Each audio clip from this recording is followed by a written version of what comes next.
Alright, well, I think it's afternoon. I think it's around 12 o'clock. Good afternoon from Hong Kong. Again, I've kind of had a few change in plans, but again, I've got the first coat on the port side, on all the posts, and on the railing, just one coat. That's the thinned. And then over on the starboard side, I've got that all sealed up as well. Everything is all Silcaflexed, other than what's in the inside of the gunnel. I've got to take Silcaflex and go, but I had to just wash it. I don't know if you can see up there, we've got some of the posts are starting to get cleaned. Excuse me, but it just been so dusty and so messy. I had to wash the boat. So wash the boat, and some of the things that I got to tie up some loose ends here. Like I've got to get this aluminum strip in on this to finish that off. So then these panels are all done there, and then I can go and do the inside gunnel, there. But where it is I haven't polyester urethaned under here yet, because this area, and this is what I was kind of contemplating today, and it's because it's January and I'm wearing shorts. The weather is just really nice. But one thing that I've got out the squiddy. What I want to do is I want to put the squiddy in that opening. I want to cut that out, and the squiddy's going to go there. But for my DCR, this is the Peltier technology. Although we've changed the semiconductors have been changed. It's still the same concept, Peltier theory. But because the way that I had it made, it was going to be for just mainly fiberglass boats. But now here we are, it's a wood boat, and that's 1.25 inches thick wood. So again, the two fans here is exhausting the heat. So I'm going to need to make another frame where I can get it so the heat exhausts properly, and then the cool air comes out. So I'm going to have to build another box frame, be it like a square aluminum channel, or actually I'd like it to be 316L stainless, and that, but then just have a lip on it, so there'd be a little lip, and then that kind of bolts to that. I'm not sure. I'm going to have to redesign it, but to make it sit into wood, because I've got just such a thin mounting, and the way that I had planned on it is, you can see I've got this rubber foam that's right here that I put on, and with this rubber foam I just planned on putting in some extra holes. I've got holes in here that we had put in, like there's one here, there's one down here, and then that was just going to go onto the fiberglass, because the fiberglass is not that thick. But now I've got this wood, which is 1.25 inches thick. Well, that goes into my cooling, and I don't want that directly blowing onto the wood, even though it's varnished in that. So I need to get some type of a frame. I got to be clever about this. I'm not sure how I'm going to do that, because the things outside, because we're going to be getting a few days of rain here, so I'm not going to be able to do anything outside. So if I'm not able to do anything outside, I'm going to start, taking care of things inside here. One is getting the squiddy in there. I got to figure out where I'm going to put the large one, the big fish, and to get it so it can vent outside. But the DC air conditioner, because I've got the wires, so I'm going to start running here, and I'm going to start the DC and inverter AC, and also shore power connection, all my switching, all that's going to be right behind. It was going to be in that panel. So I can start running the power and figure out how I'm going to get, because I've got to get 10 gauge. If I run that up to here, the distance, I'm going to need a minimum of 10 gauge wire to get up here. I could probably get 10, I might even go with 6 AWG up over to here and then run 10 AWG over to it. But I've got a lip there, so I'm able to go and put another piece of teak trim over the top of it and hide the wire and conceal it so it looks like it grew there. But the squiddy's got to go there, and the big fish, I'm not sure, but I want to start getting that because now it's, even though it's really nice out. It's like 19 degrees, 18, 19 degrees C. I don't know, it's, what, 70-some degrees Fahrenheit. But we're going to get a cold snap here in a couple days and some really crappy weather, so I was figuring I would like to go and get this where I've got a thermostat, a circuit that I made, or I designed, but have it made, but it's with the relays. And so if I can get this where it'll be temperature controlled, because I've got the sensor. So by setting this, if it's not, say, 19 degrees in there, say if it's like 14 degrees, then it'll reverse its own polarity. It'll reverse its own polarity and then start blowing heat. And then if it's hot, it'll blow cold air. But I would like to test this because I'd like to get it automated. So the only thing is I just come over to a breaker, turn it on, or actually a switch in there, and then that's on. And then it just runs all day long because the sun powers it.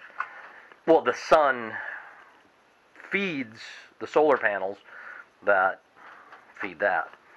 So, but I've got to figure out a mounting on how to mount this. So that is one of the main features that I want for this off-grid historical teak wonderful party boat.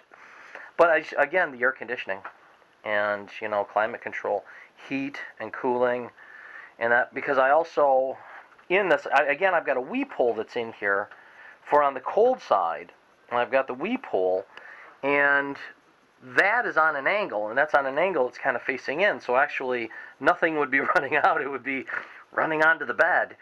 So I've got to figure out, I think in a framework that I have for this, I've got to get it into a trough where then I can go and get it so any condensation, so when it cycles through using that thermostat that I made, that it'll actually melt off and then start cooling again. But it all goes outside, and that's the thing. But as you get a boat, it rocks and everything. So that is another little dilemma that I have to get this thing in. But it's, originally in the fiberglass boat, just to mount it, I don't know if you can see the holes that are in there. So there's like 3 on the top here, one on the side, and then with this foam rubber, and it just mounted right in. And what you're looking at is the outside, and I just want. On this as well, I wanted to have another cover, 316 all stainless, and then it's just so no water goes on it, everything runs off of it, and the same with these, it would just go out. But questions. Alan has too many questions. But anyway, that's what's going on. And so, because basically after 1 month, after 2 months, I think in. Today's I think the 4th or something, because I started on the 8th of November. I started on the 8th of November, and now we're coming up to the 8th of January.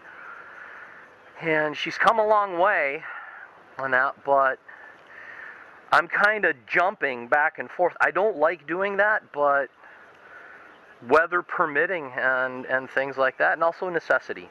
It's always been necessity. But again, the control panel, the solar charge controller that I have in is very good. So again, nothing has really changed. I haven't really modified because now because today's Monday, so probably by Wednesday or Thursday I'll have the new RS 232 to RS485. I'll have the new modules on that. So hopefully I have this all completely done. I've been kind of being proactive, and then down in this little area down here, I can put in a small DC fan to suck in air, and then so the hot air will blast out through the top of this, and that. But again, this is done, and that is charging the batteries perfectly fine. I've got the two 290 amp hour 24 volt banks in parallel, so I've got 180 amp hours.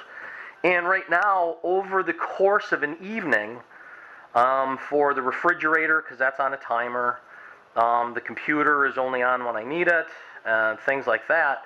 But I'm only using, with the TV and stuff is putting it kind of the drain on it, but I'm basically only using about 52 amp hours over the entire evening, and that. So I've got plenty to spare. I don't take it down to 50%, but again, they're just start batteries right now. And the delivery guys will be contacting me today for batteries, and then I can take care of that. But I've got all the wires, everything is done. Now it's just I got to kind of clean up my mess, prioritize. Right now, because I cannot install that just the way that it is, I've got to get a different mounting for it. So now I have to prepare for that. Then I can run over and start doing the wiring, and once I get that from a factory, then I can put that in, but I'll have the power for it, and that. So I'm trying to think 2 steps ahead to get everything done. But anyway, that's what's going on, guys. I hope everybody's going back to work, and the hangovers have all subsided, and you're going to have a fantastic 2015. And just remember, we got the Chinese New Year coming up, so we're all going to have to drink some Mao Tai. Say Xin Yin Kuai Le. All right, we'll talk to you guys soon. Be good, be safe, be well. Bye-bye. Oh, good morning from Hong Kong. Well, the weather is pretty nice again today. We're supposed to be getting rain and all that, but we're not. It's the sky's got a few clouds, but right now the sun's burning that off. So yesterday I went and I gave all the posts and the railing and the top of the gunnel 220 wet sand, and put on the second coat, and it has got a really nice shine to it. It's looking very, very, very good. So all the posts are nice and shiny here this morning. Just got to let it cure for 24 hours. This side, well, there's no sun on it, but it's still looking pretty damn good. But at least I know that is sealed. Hopefully today I could go down, I can sand down the inside of the gunnel and put in the Silcaflex on that and get that all sealed up. I've got one piece of wood I have to cut out on the gunnel here, inside gunnel, and then I can Silcaflex on that, and I can actually get that varnished up. But there are 2 really good coats on all the railing and the posts down here on the bow. So it's sealed.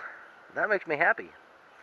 And used a lot of power last night, but I'm already charging it up. So probably about another 2 hours it'll charge it up. And that, maybe hour and a half. But panels are working good. Batteries are happy. I'm very, very, very content. Now, once I kind of have this, I'm able to start finishing up that electrical, get the air conditioning, also get better plumbing in here as well, get the shower down into the bathroom. I just have a lot of other things I have to do, but one of the main things here is just getting rid of that neglect out here. Now I'm going over to the shipyard and hopefully get a confirmed date, because we just keep getting this, oh no, 2 more weeks, 2 more weeks, 2 more weeks. 2 more weeks has gone by. It's already been 6. So, and I've been working on the boat here for 8. So I really need to get the hole taken care of as well. And then I can move it any mooring I would like. But it's just looking good now as the sun comes up and you see the reflections on that nice shiny varnish. But yeah, I finished up yesterday at about 3:30. Yeah, it was about 3:30 in the afternoon. I finished putting on the second coat. So it's got a good cure on it. But then when the sun gets on it today, it will definitely harden it all up. Alright, well, I just wanted to kind of show that. And I'll post these two videos online. But I'm really happy. It just looks so nice compared to that first video 2 months ago. The Bigfoot pedicure is just excellent. Alright guys, be good, be safe, be well. Bye-bye.